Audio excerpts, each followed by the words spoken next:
Hey everybody, I'm Rodney. I'm Cecilia. And we are on our way home from one of the longest trips we've made, driving distance-wise. We just went from Montgomery, Alabama to Dallas, Texas to see my daughter and the eclipse, and are almost back home. But we want to take a little bit of time on our drive today to talk about some of the things that happened. The experiences that we've had just in the last 24 hours. Yes, it's been a pretty rough trip home. And talk about some of the things we learned on the trip and some of the things that happened to us. So number one, we'll just start right out with the worst part.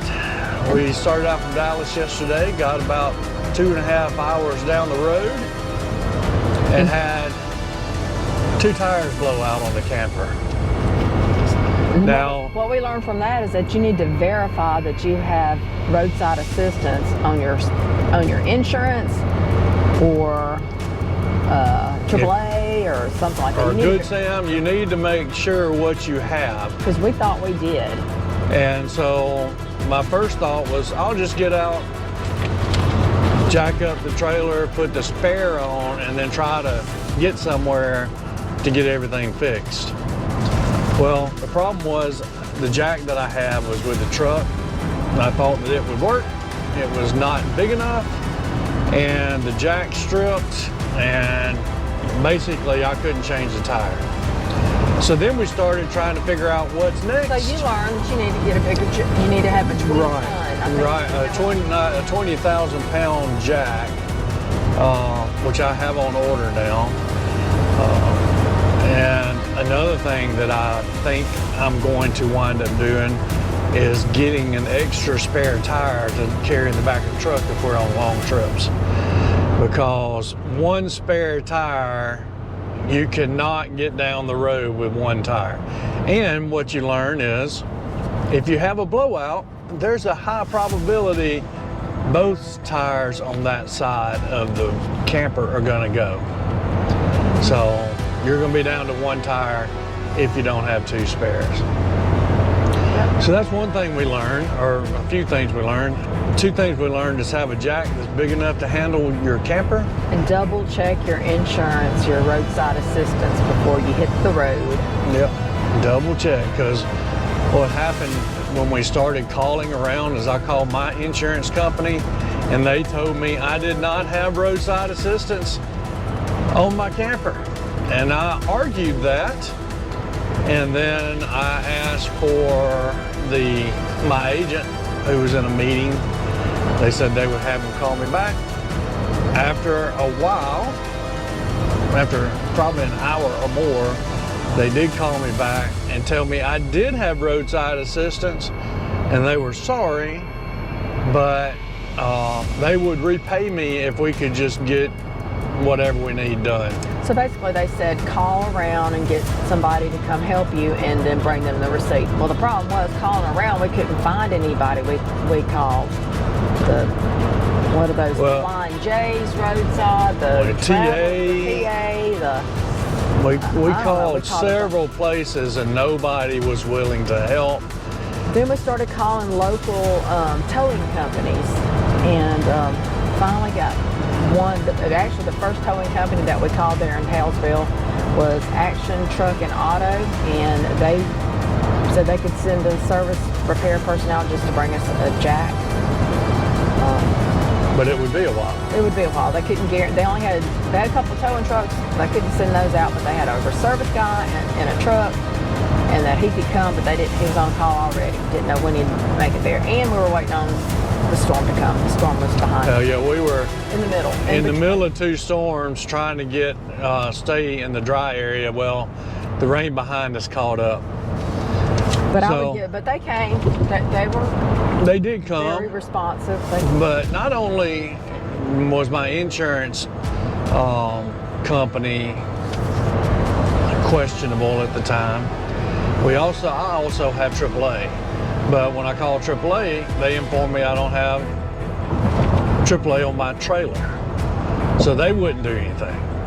And then we called Good Sam, because we have Good Sam. And Good Sam let us know that we didn't have roadside assistance. It had expired a couple of years ago, and we did not know it. I think we probably canceled it because we thought we had it with our insurance, our auto insurance, because it happened about the same time. So it's really important to make sure you know what you have for coverage.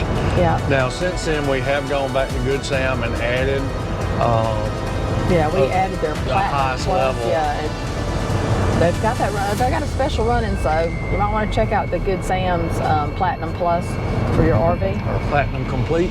Platinum. Yeah, Platinum. Yeah, they have Complete. a Platinum, Platinum Plus, and Platinum Complete. So we got the Platinum Complete, and it's good. We locked in for 5 years. I got a really good special going on right now. So if you're an RVer, you might want to check that out. It also covers your cars. And part of the reason is they will replace your tires if you have a blowout. They will pay for it. And they will cover all your vehicles in your family or in your household. So we can drop our AAA now and just go strictly with Good Sam. So. Right.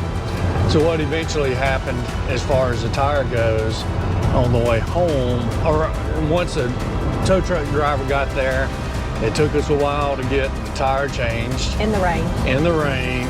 And then he was nice enough to follow us all the way to a tire repair place. Shout out to Richard. And we got the 2 tires replaced that had blown out, and we went ahead and got my other 2 replaced. They were sort of hit. Because we went from 10 ply to 10 ply tires to 16 ply tires, and so hopefully got 4 those really will be good better. ones. Hopefully they'll last for longer than these other ones have lasted, because we have not had these tires, but we hadn't had the camper but 2 years, and I'd already replaced one that had a knife blade stuck up in it somehow. But the 4 tires we got yesterday were right at $1,000, and with a discount. With the discount, and Good Sam would have paid for the 2 that blew out had we had that insurance. Yeah, but now we do. What else have we learned? So another thing we learned is the roads are terrible. As good as the roads are in the U.S., they're terrible. They're terrible in Texas. Or We do a pretty good job of securing the camper. Let me rephrase that. Cecilia does a pretty good job of securing the things inside the camper. We have spent time figuring out how to keep things from rolling around and locking it down. Got bars everywhere. But we usually have some things that we just put on the couch or in the chairs or something that are just going to sit there. Well, that kind of stuff can bounce around and hit the floor and get in between your slides. So the recommendation, when you get where you're going, go inside. If you have Bluetooth to run your slides in and out, don't use the Bluetooth. Go inside and watch your slides go in and out, because some of that stuff that you thought you had secure may get in a bind in your slides when you're trying to slide them in and out. I ate up our slide ate up one of my favorite camping books. My favorite camping journal. It ate it up yesterday when I was rolling out the slide, so it's ruined. But it can damage your slides also. So at least if you're inside, because I've done it before on several other times where I think everything's clear and I'm running the slides, and all of a sudden I can see it start getting in a bind. I have to run it back in and then go find the stuff that's blocking it and run it back. So thank you, Carla, for that beautiful camping journal that you gave me last year, but I can't use it anymore. Another thing, I'm gonna get back to the tire situation. Before we left coming home yesterday, I checked the torque on the lug nuts to make sure it was right. I checked the pressure in the tires to make sure it was right. So I did all my pre-checks to have this happen. So no matter how careful you are, you're gonna probably at some point in time, if you tow much, you're gonna have a flat. So being prepared, getting back to being prepared is key. But that was the first blowout I'd ever experienced. It's the first total blowout I've had. So I'll tell you, as bad as it was yesterday, we are blessed that nothing Absolutely. more serious than God was looking that out for happened. us because He you should was. see the tire. And It was shreds. I just happened to be looking in the mirror when the tire blew, so I was immediately off the side of the road from 2 lanes over off to the side of the interstate. And to mention that, on the side of the interstate, I was really expecting that maybe somebody coming down the interstate would stop and help. We were on the side of I-10 for probably... I-20. Oh, yeah. Oh, I think I'd been saying I-10 the whole time. We're on I-20 Okay. at Hallsville, not Hallsville, but Hallsville. And never saw a Texas state trooper. We were in Texas and had had tow trucks come by and had all kinds of people come by, and Never a state nobody trooper. stopped to We never help. saw a state trooper come by, which I was shocked. Yeah, and I guess maybe I could have called the state troopers to get somebody there to help, but I don't know what you do in that situation. yeah, that comes up. It's just being prepared, getting back to being prepared. The other thing is, on our trailer, we have pressure sensors on our tires, so I don't really know. We had just gotten off the interstate and gotten gas or diesel before we got back on the interstate, and it wasn't long after we got back on the interstate that the tire blew. So I don't know if I picked something up at the Love's truck stop, or maybe my tires overheated, but our camper has pressure sensors on the tires themselves. But the problem with my camper, to Bluetooth to the camper to be able to see that, my truck cab is just a little bit too far, right on the very edge of the Bluetooth capability. So I can't, most of the time I can't pick up the Bluetooth and see what the sensors are telling me. And even if I did, sometimes I've been able to see it. My phone goes to a Sleep mode. screensaver type mode, and I can't figure out how to keep it up. So if it was a pressure issue yesterday, I didn't know it. And on another note, a friend of mine has an old phone that he uses to Bluetooth his camper. It has better Bluetooth connection, not quite as far from it. And he's able to watch his pressure on most of his trips. I've tried, hadn't had any success with that. So another thing we found out on the way home, I had seen advertisements before for Love's truck stops that have camper or campsites or RV sites set up for travelers. And we started looking into that yesterday or the day before. Because we didn't know how far we were going to get home before we got tired. We were going to go as far as we possibly could. So we don't want to make reservations in advance anywhere. So with Love's, you do have the ability to make reservations. You can just show up and get a site if they have one. But you can find those. And the site we had was nice. It's basically a long parking lot with space around it.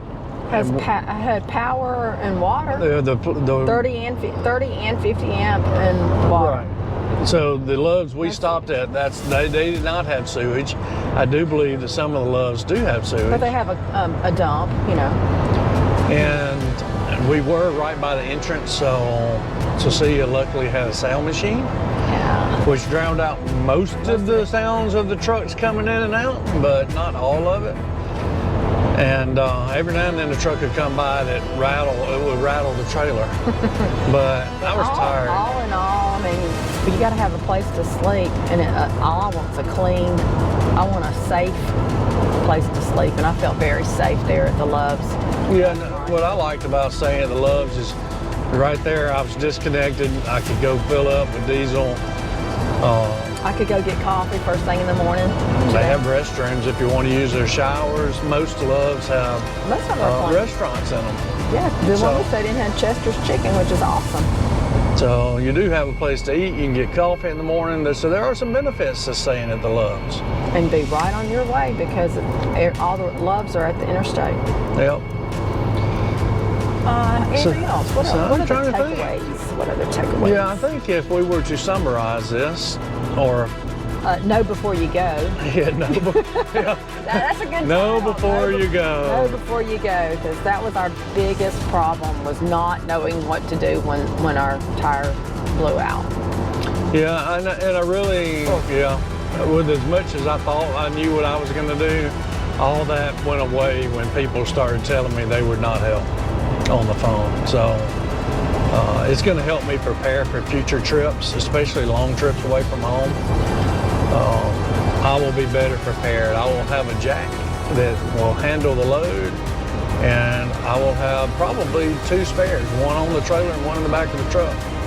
And I'll have a husband that knows what to do. Anyway, so that's a lot. So, thanks for hanging with the Harrises.